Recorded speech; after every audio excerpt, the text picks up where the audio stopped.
최고의 순간, 교회 섬기면서 최고의 순간은 우리 아내 만난 거.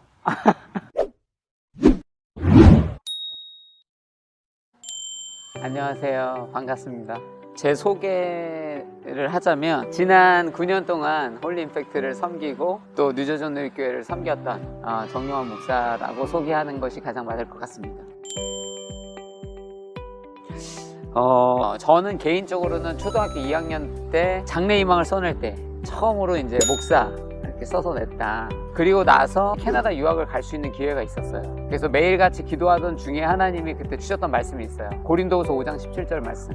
누구든지 예수 그리스도 안에 있으면 새로운 피조물이라 이전 것은 지나갔으니 보라 새 것이 되었도다. 그게 이제 제가 처음 하나님 앞에 부르심을 받은 말씀이라 저는 생각하는데, 그래서 저는 그 전의 삶을 내려놓고 완전히 새로운 피조물로 하나님을 위해 평생을 살아야겠다는 결단이 아마 그때 섰던 것 같고, 고민 없이 바로 신학교를 가고 신대원을 바로 가고 이렇게 이어져서 목회자가 되었다고 생각합니다.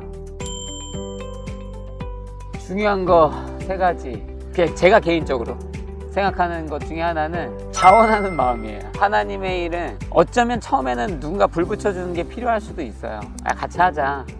예수님도 부르셨으니까 하면지 와서 봐라. 그러나 결국에는 자원해야 된다고 생각해요. 마치 성막을 지을 때 성막에 필요한 것들을 갖고 나오는 이스라엘 백성들이 자원하는 마음으로 가져온 것처럼, 자원하는 마음이 제가 그렇게 중요하게 여긴 거는 청년 10년 넘게 하면서 자원하는 마음을 하지 않는 사람들이 사역한다고 들어왔다가 지치고 전 떠납니다 라고 하는 경우가 너무 많았기 때문이에요. 진심으로 원하고 좋아하는 마음이었고 사랑하는 마음이었다면 조금 더 의미 있게, 조금 더 즐겁게, 조금 더 회복되면 살 수 있었지 않았을까. 그래서 개인적으로 이 자원하는 마음이 중요하다고 생각하게 된 것 같아요. 그리고 사역하면서 제가 보니까 많이 시험 들고 흔들리는 경우가 주객이 전도돼요. 내가 왜 사역을 하고 있지? 크리스천들은 사역을 위한 사역을 하진 않아요. 하나님을 위한 사역을 하는 것이지. 사역을 하다 보면 일이 너무 좋은 거예요. 그러니까 예배도 없고 하나님도 없는데 해요. 왜냐면 일이 좋거든요. 나는 원래 일하는 걸 좋아하는 거예요. 그러다 보니까 신앙이 없는데 일을 하게 되는 최악의 상황에까지 이르게 되는 거예요. 그래서 마치 직장처럼. 근데 저는 그게 건강하지 못하다고 생각해요. 우리는 어디까지나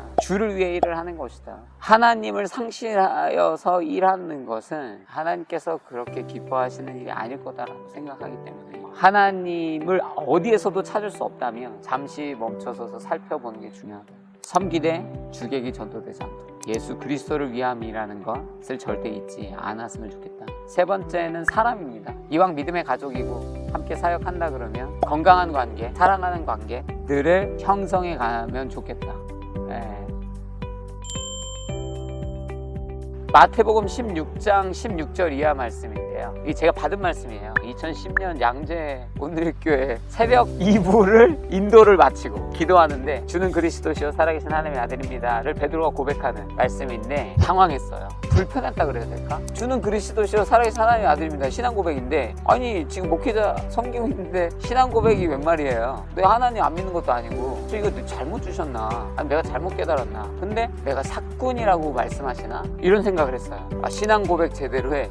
나는 분명히 내 인생에 하나님을 그렇게 의심한 적이 없는데, 나는 신앙 고백이 있는데. 그래서 굉장히 의아했어요. 한 1, 2주 지나고 마음의 스트러글을 계속 하다가 말씀을 좀 찾아서 좀 봐야겠다. 알만한 말씀인데 너무 거기에 꽂히니까 생각도 못하고 있었던 건데 하나님 은혜 주셔서 보게 된 거죠. 보게 되면 17절 18절에 보면 이제 성령이 너를 알려주셔서 알게 하셨다 칭찬하시면서 뭐라 그러냐면 반석 위에 교회를 세우리라 말씀하세요. 교회를 세운다까지 읽고 나서 하나님이 이 말씀 주시네. 근데 내 비전은 아닌데? 약간 그랬어요. 왜냐면 제가 파트 교육자니까.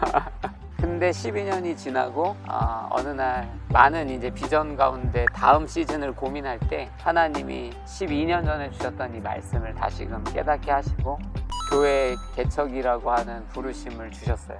이 말씀을 붙들게 됐고, 그때부터 준비돼서 이제 새로운 교회를 또 개척해야 되는 비전을 보게 된 거죠.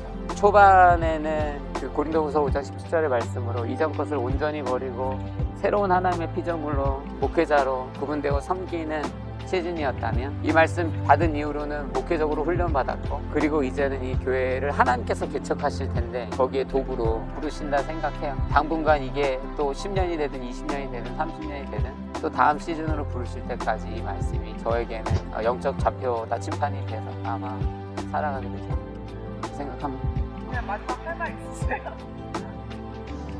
어스틴에서 만나요. 영상을 여기까지 봤다면 감사하고요.